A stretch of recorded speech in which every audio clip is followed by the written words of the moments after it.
చీరల ముచ్చట చెప్తున్నారు. మేము ప్రతి మహిళ ఉచితంగా బస్సు ప్రయాణం పెడితే నెత్తి నోరు గోక్కొని ఎందుకు పెట్టిరని అన్నారు. క్యాబరెట్ డ్యాన్స్లు వేసుకోండి, రికార్డ్ డ్యాన్స్లు వేసుకోండి అన్నాడు. ఇది మహిళలకు ఉపయోగపడేదే పెట్టినాం. మరి ప్రతి ఇంట్లో ఆడకూతురు అదనంగా పెరిగినటువంటి 1300 గ్యాస్ ఉండే, అది దాన్ని కాస్త 500కు తగ్గించి మేము మరి మిగతా భారాన్ని తగ్గించి 500కే గ్యాస్ ఇస్తా ఉన్నాం.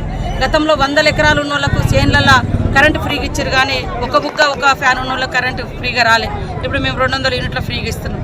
అదే కాకుండా మేము అలా మరి 120 రూపాయలకు 150 రూపాయలకు సూరత్ నుంచి 2 చీరలు తెచ్చుడొద్దు కాబట్టి ఒక స్పష్టతతోటి సీఎం గారు ఆల్రెడీ వివోల ద్వారా వాళ్ళకు నచ్చినటువంటి మంచి మహిళలకు డిజైన్స్ కూడా సెలెక్షన్ చేసి దాదాపు 1,20-30 లక్షల అది లెక్క తీస్తున్నారు.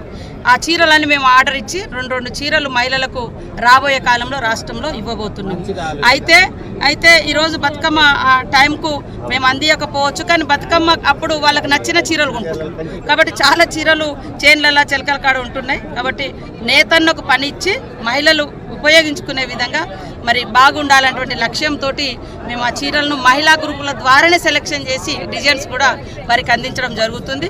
కాబట్టి ఈరోజు మా ప్రభుత్వం ఉన్నప్పుడు మరి గతంలో 9 రకాల సరుకులు ఇచ్చేది, కానీ వాళ్ళు ఒక చీర ఇంటికి ఒక చీర ఇచ్చి చీరలు ఆ చీరలలో కూడా అంతా సూరత్ నుంచి వచ్చినాయి. మీకు తెలుసు, సాక్షాత్తు కేటీఆర్ అసెంబ్లీలో ఒప్పుకున్నటువంటి. కాబట్టి చేనేతన్నలకు ఉపయోగపడాలి, మహిళలకు వాడిన తర్వాత కూడా కనీసం ఇంట్లో ఏదో ఒకటి అన్నట్టుగా ఉండాలి, కానీ అది రాగానే పడకపోయి బెరుకుగా పడేసే వాళ్ళు కూడా చాలా జరిగింది. కాబట్టి ఒక నాణ్యతతో కూడినటువంటి వాటికి ఆర్డర్ ఇవ్వడం జరిగింది. అవి తొందరలోనే మేము పంపించేస్తాం.